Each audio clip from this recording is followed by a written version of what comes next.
siang, salam sejahtera untuk kita semua, rekan-rekan Rumah Sakit Permata Cibubur.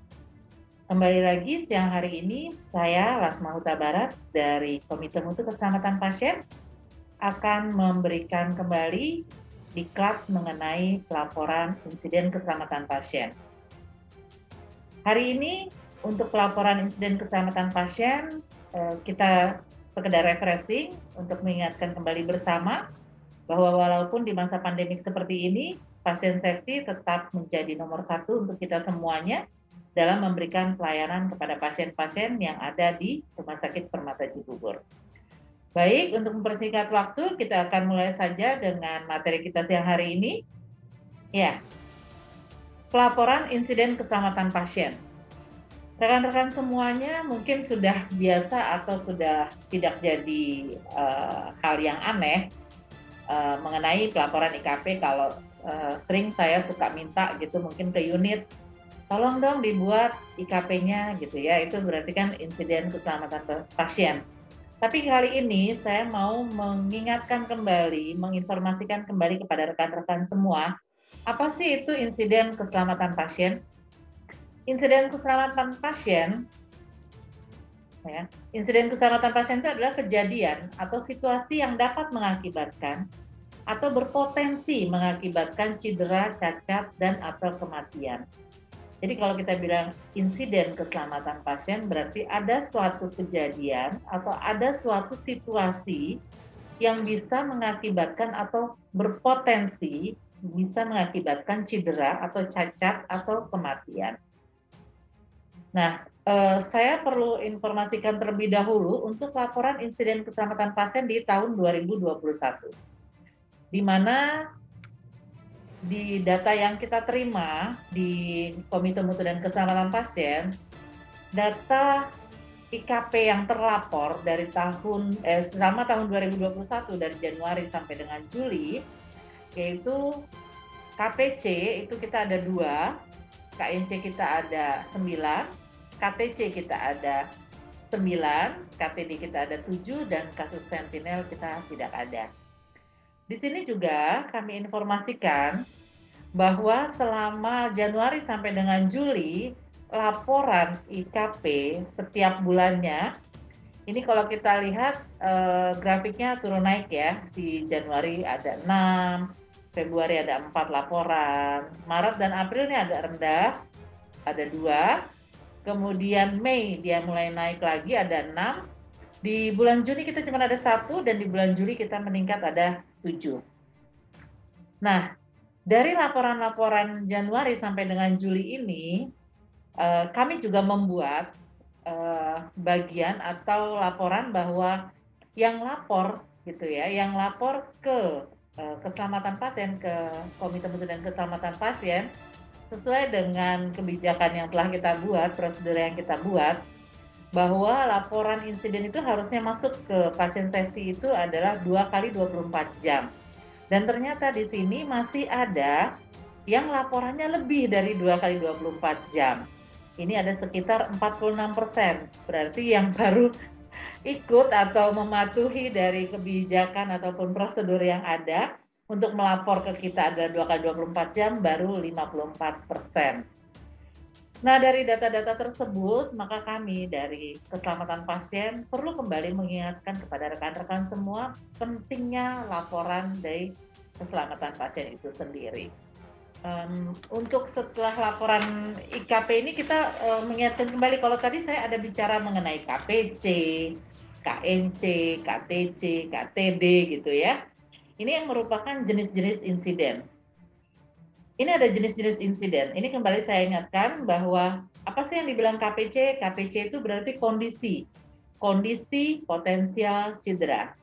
Contohnya adalah kalau dikatakan kondisi potensial cedera, ini sesuai dengan kasus atau laporan IKP yang kita terima ya dari Januari sampai dengan Juli. Ini saya ambil beberapa sesuai dengan jenis-jenis insidennya.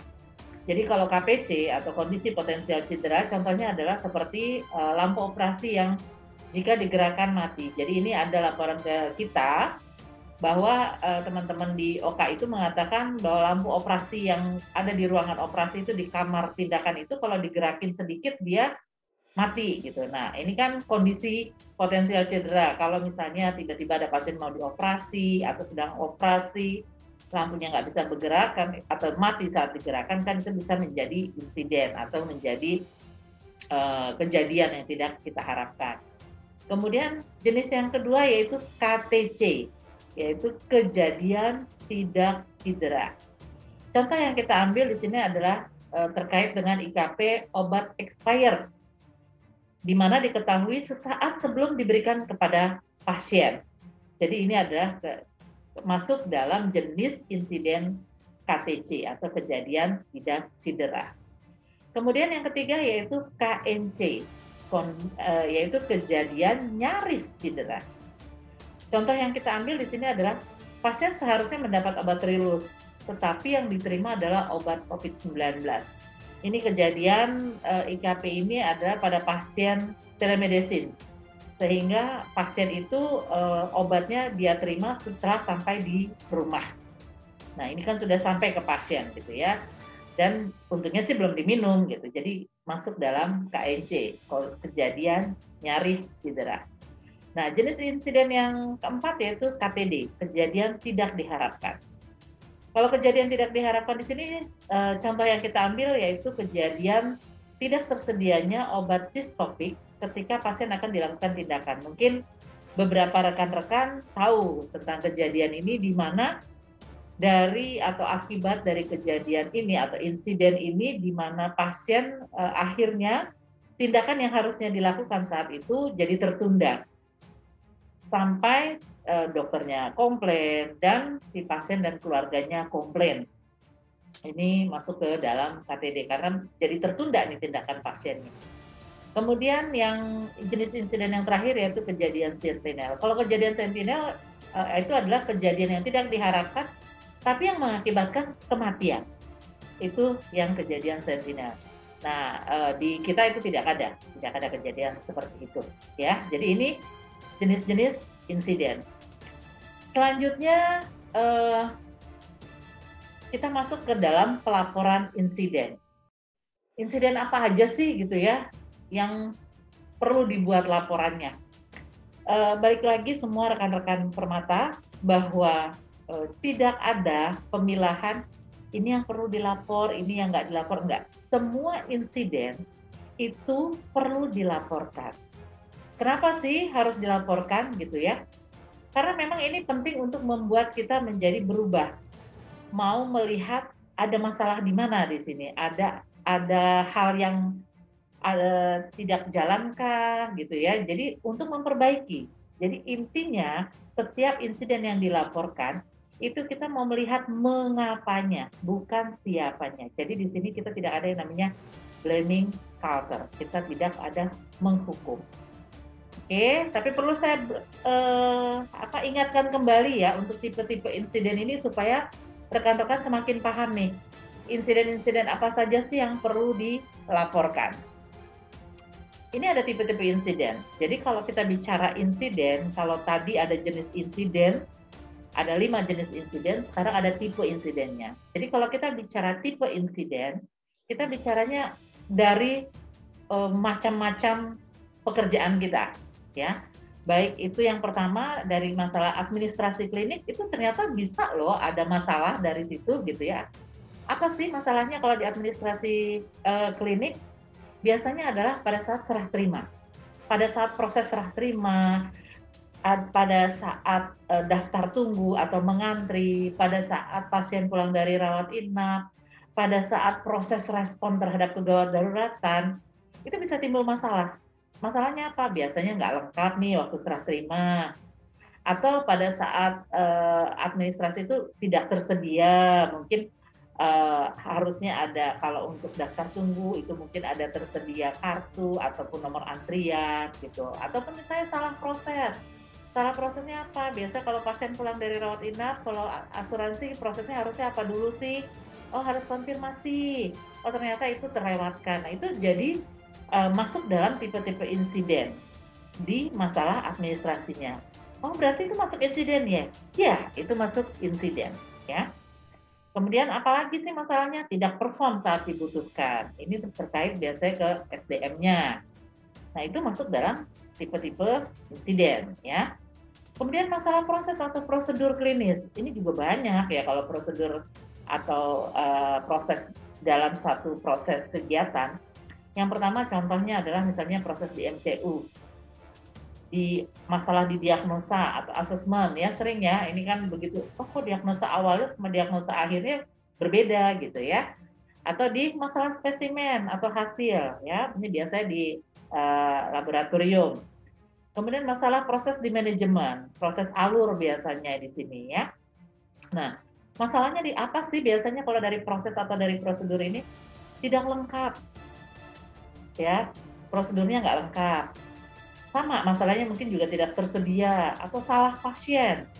Ini biasanya pada saat mendiagnosa gitu ya, atau pada saat memberikan hasil. Kemudian masalahnya apalagi? Tidak perform saat dibutuhkan. Sama, balik lagi. SDM juga merupakan salah satu yang bisa mengakibatkan terjadinya suatu insiden, ya. Nah, kemudian apalagi sih? Mana nih, Mas? Slide selanjutnya ya. Nah, masalah dokumentasi. Ini juga masuk dalam tipe insiden. Dokumentasi biasanya apa sih? Dokumen yang terkait pada saat apa nih? Pada saat order atau permintaan, rekam medis, label atau stiker, kebijakan ataupun prosedur. Masalahnya di mana? Biasanya terlambat pada saat mengakses dokumen. Pada saat kita butuh dokumen itu terlambat dokumennya datang. Atau salah dokumen, ya. Yang dibutuhkan adalah dokumen apa gitu ya. Ternyata yang dilampirkan dokumen yang mana. Nah, itu bisa menjadi satu masalah juga dalam hal dokumentasi. Tidak jelas, mungkin dalam hal penulisannya tidak jelas atau membingungkan kalimatnya. Kemudian dokumennya hilang atau tidak tersedia. Nah, itu masalah dalam dokumentasi. Jadi kalau kita bicara insiden, nggak hanya yang langsung berhubungan dengan pasien, tapi dalam hal proses, dalam hal dokumentasi, dalam hal alkes, itu juga bisa timbul satu masalah. Kemudian dari nutrisi, nutrisi juga bisa. Nutrisi yang terkait itu kan ada nutrisi umum dan nutrisi khusus. Nah, di proses nutrisi ini biasanya ada permintaan, ada memasaknya, ada baik itu cara penyajian, cara pengantaran, dan pemberian kepada pasien. Nah, biasanya masalahnya di mana sih kalau dalam proses nutrisi ini?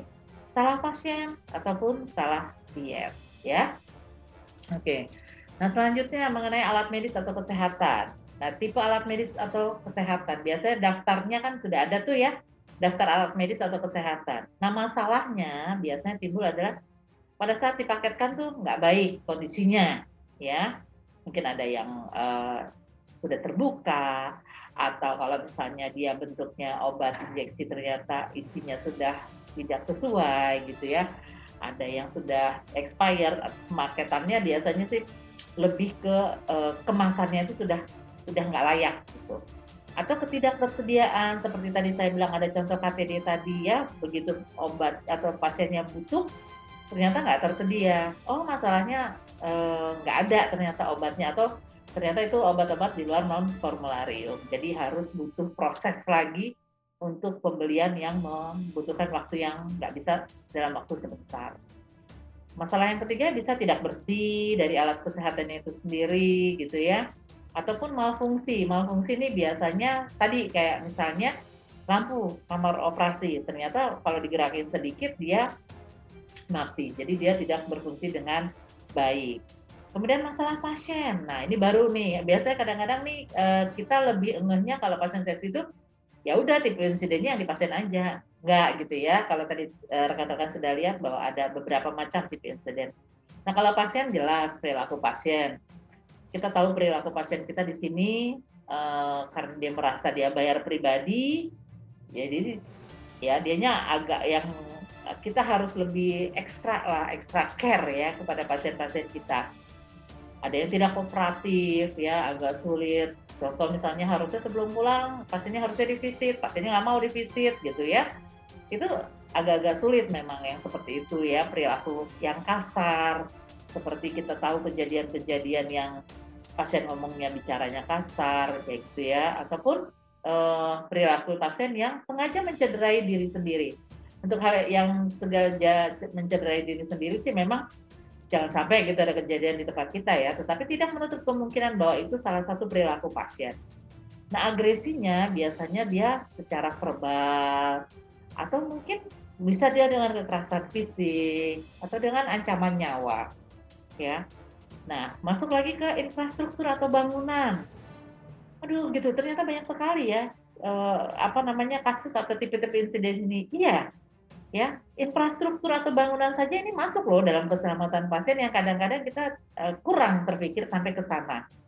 Contohnya itu misalnya, keterlibatan struktur atau masalah bangunan.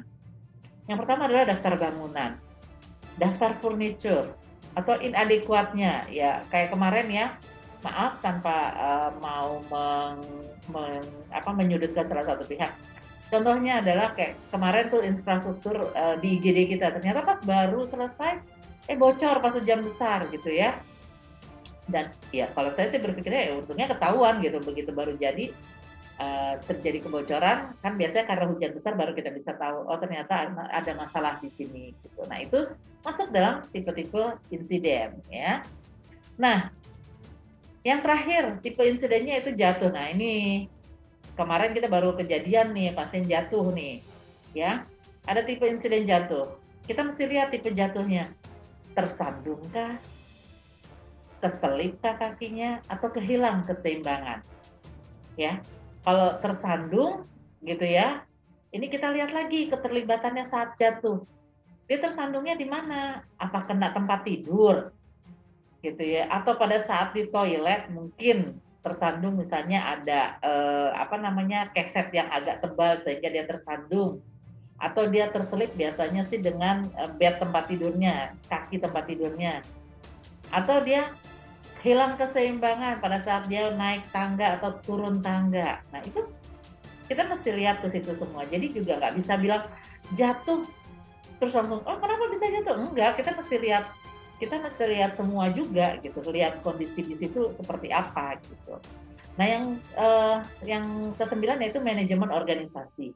Biasa kalau manajemen organisasi kenapa kita masukkan dalam tipe insiden, karena di sini juga bisa kita lihat bahwa beban kerja manajemen yang berlebihan itu juga bisa menyebabkan insiden di mana SDM-nya tidak bisa melakukan pekerjaannya dengan maksimal. Kemudian yang kedua, ketersediaan atau keadekuatan pelayanan SDM. Ya, jadi SDM yang nggak adekuat atau pelayanannya yang kurang itu juga bisa menyebabkan insiden. Dan yang ketiga, protokol atau kebijakan atau SPO. Nah ini kebijakan yang nggak ada atau kebijakan yang belum direvisi ataupun prosedur yang belum direvisi, ini juga bisa menyebabkan insiden. Jadi kita kalau bicara insiden nggak hanya kecil tapi luas sekali. Jadi kalau bicara kita mesti laporkan, jadi apa yang mesti dilaporkan? Semua hal ini sebaiknya terlaporkan. Ya. Nah, selanjutnya kita bicara kenapa sih pelaporan IKP itu kan tadi ya kalau di awal, kenapa sih perlu ada pelaporan IKP atau insiden apa sih sebenarnya yang perlu dilaporkan? Tadi kan kita udah bilang insidennya sudah semua tuh tadi di awal kita katakan. Kemudian pelaporan kita sangat penting sekali karena itu sebagai awal proses pembelajaran untuk mencegah kejadian terulang kembali, jelas ya. Dimana kalau kita melaporkan, kita akan melihat ada proses apa di situ yang kejadiannya, ada apa sih yang salah gitu ya, kenapa bisa begini gitu. Nah itu dari situ kita akan belajar untuk mencegah kejadian terulang kembali. Makanya kalau mau ada pelaporan, sudah ada rekomendasi, nah itu jangan didiamkan saja, tapi itu disosialisasikan kepada semua rekan-rekan sehingga itu bisa menjadi pembelajaran kita bersama. Nah, kenapa pelaporan insiden itu penting tadi saya bilang ya, untuk mengingatkan bahwa ada risiko atau keadaan yang mengancam terjadinya klaim atau tuntutan. Sekarang orang gampang sekali menuntut. Gampang sekali. Ada yang kurang sedikit, nanti ya saya laporkan melalui media segala macam lah cara-cara mereka. Nah, ini dengan teman-teman atau rekan-rekan melaporkan setiap adanya IKP, ini sebenarnya mengingatkan kita bahwa akan ada risiko loh. Ada keadaan yang bisa saja mengancam. Sehingga setiap ada IKP itu kita akan bahas tuntas, kita investigasi supaya itu nggak kejadian lagi. Ya, dan untuk menghindari keadaan atau yang bisa mengancam terjadinya klaim atau tuntutan. Nah, siapa yang bertanggung jawab dalam melaporkan insiden? Ini kadang-kadang juga masih, kalau saya sedang turun ke lapangan atau saya sedang minta, "Oh, minta dong kronologisnya," gitu ya. "Oh, iya belum ya? Oh, tunggu ya Bu, nunggu A, B, C," gitu. Kembali lagi teman-teman, rekan-rekan semuanya, kenapa sih kita minta laporan itu segera gitu? Yang pertama, kita manusia yang memang, pasti punya keterbatasan dalam mengingat. Apalagi waktu, jam, kejadian itu pasti pasti agak sulit kita mengingatnya. Kemudian kita tahu teman-teman di lapangan itu bekerja berdasarkan shift. Hari ini dinas pagi, besok bisa dinas siang, besoknya dinas malam, off libur gitu ya. Nanti kalau kita minta lagi udah di hari ketiga, keempat, kelima, belum belum tentu ingat, bisa saja lupa. Makanya kenapa setiap ada yang insiden, yang bertanggung jawab melaporkan adalah pertama, orang yang menemukan kejadian. Kita nggak bicara orang yang membuat kesalahan, tapi orang yang pertama kali menemukan kejadian ataupun atasannya, ya, itu yang bertanggung jawab dalam melaporkan insiden. Yang kedua, itu adalah staf rumah sakit yang terlibat dalam kejadian. Kita bicara lagi bukan orang yang melakukan kesalahan, tapi staf yang terlibat pada saat kejadian itu dan atasannya. Oke. Nah, sekarang kita masuk ke alur pelaporan dari insiden keselamatan pasien. Nah, kita lihat di sini bahwa kalau pertama nih ya, mana ya ininya ya, mouse-nya, oke. Ini mulai ada insiden nih. Begitu ada insiden, rekan-rekan langsung tangani dulu, ya. Jadi jangan langsung buru-buru lapor, enggak. Tangani dulu di situ. Kalau memang itu berhubungan dengan pasien, lapor di dokter jaganya, ya. Langsung ditangani saat itu juga. Setelah itu, setelah tertangani pasiennya sudah tenang gitu ya, sudah selesai, baru lapor ke atasannya, ya. Ini maksimal 1 kali 24 jam. Nanti dari atasannya, mohon nih para atasan untuk menggrading lagi, melihat lagi ini sebenarnya insidennya masuk insiden yang ringan gitu ya, biru, masuk kriteria biru atau hijau. Biasanya kalau biru atau hijau itu bisa diselesaikan sendiri di ruangannya. Jadi dianggap itu hal yang bisa diselesaikan saat itu. Lalu oleh atasannya tetap dilakukan investigasi sederhana. Nah, setelah investigasi sederhana itu rekomendasikan kepada tim KPRS. Nah, rekan-rekan ini kalau saya berikan tanda bintang biasanya ya makanya tadi di awal kenapa sih laporan pasien sensitif itu target kebijakan kita adalah terlapor 2 kali 24 jam. Ternyata masih banyak nih, masih 54% yang lapornya lebih dari 2 kali 24 jam. Masalahnya di sini nih, biasanya atasannya sih udah dilaporkan, tapi begitu ke pasien safety ini panjang, lama, ya. Di kronologisnya biasanya lama. Sedangkan akhirnya kalau pas kita tanya lagi, anaknya dinas sore, anaknya dinas malam, atau libur, atau dia berusaha mengingat-ingat yang mana ya pasiennya, gitu ya, kejadiannya sudah terlanjur lama. Padahal kita mau membuat rekomendasi nanti. Kita kembali lagi kan, tadi setiap laporan itu adalah untuk proses pembelajaran. Ingat, untuk proses pembelajaran kita, bukan untuk menghukum seseorang. Ya. Nah, setelah direkomendasikan kepada tim KPRS, setelah itu diberikan kepada kami akan menganalisa kembali. Kita akan regrading lagi oleh tim KPRS. Lalu, kalau memang itu kasusnya ternyata insidennya masuk dalam kriteria merah atau kuning, biasanya ini kejadian-kejadian KTD, ya, KTD atau KNC, itu biasa KTC, ya, kejadian tidak cedera, biasanya masuk grade-nya ini merah atau kuning. Nah, itu akan kita lakukan RCA atau root cause analysis. Nah, di root cause analysis ini, kami melakukan ini bukan hanya tim pasien safety atau hanya komite mutu, tapi kami akan melibatkan beberapa kompetensinya, ya. Contoh misalnya itu berhubungan dengan bukan hanya dengan satu unit. Contoh misalnya farmasi, rawat inap, kemudian ada medis di situ, maka kita akan mengundang teman-teman yang ikut ada di kejadian tersebut dari unit mana-mana saja. Sehingga kadang kita melakukan RCA ini bisa sampai 8-9 orang. yang kumpul. Karena dengan makin banyaknya orang ikut, makin banyak yang menyumbangkan suaranya untuk membuat rekomendasi. Nah, dari hasil root cause analysis ini, maka akan keluar nih pembelajaran atau rekomendasinya apa. Nah, dari rekomendasi ini, nanti kami akan kembalikan ke unit terkait ataupun ke bagian-bagian yang berhubungan dengan insiden tersebut. Nih, feedback ke unit terkait. Nah, di sini juga kami mohon para atasan untuk selalu segera mensosialisasikan hasil rekomendasi yang telah kita lakukan. Jangan sampai mereka terlalu lama menerima hasil rekomendasi dan akhirnya kejadian lagi gitu ya. Ini tolong untuk segera ini, kalau untuk feedback ke unit terkait. Bentuknya sosialisasi, dan dari sosialisasi ini pasti akan ada bukti absensi gitu ya. UMAN tuh biasanya, undangan, materi, absensi, dan dokumentasi ya, notulensi. Nah, ini tolong di feedback diberikan juga ke diklat, karena kan diklat biasanya juga akan ada minta dia untuk bukti diklat di unit masing-masing atau pertemuan di unit masing-masing. Nah, setelah ini baru kami laporkan ke pimpinan rumah sakit. Jadi biasanya kami sudah di akhir sekali, sudah keluar rekomendasi dari semua lini atau semua yang kompetensi, baru kami laporkan ke pimpinan rumah sakit.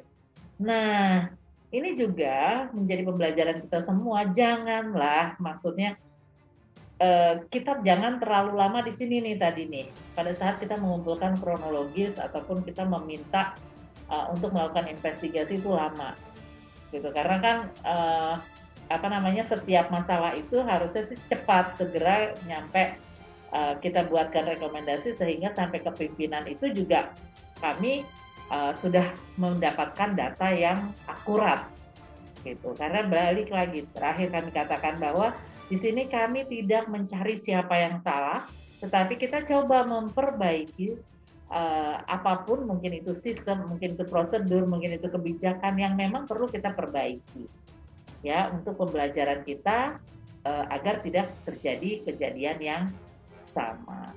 Mungkin itu saja, dan dari teman-teman, dari rekan-rekan semuanya, harapan saya adalah setiap kejadian atau laporan insiden keselamatan pasien, tolong tidak ini dianggap menjadi satu masalah atau hukuman buat teman-teman, tetapi ini pembelajaran untuk kita semua. Akhir kata dari saya, biarlah keselamatan pasien ini menjadi nomor satu di kita, menjadi goal di Rumah Sakit Permata Cibubur, sehingga pasien-pasien kita ataupun rekan kerja kita merasa aman, nyaman untuk ada di Rumah Sakit Permata Cibubur. Mungkin itu saja dari saya. Terima kasih untuk perhatian semua rekan-rekan Rumah Sakit Permata Cibubur. Selamat siang.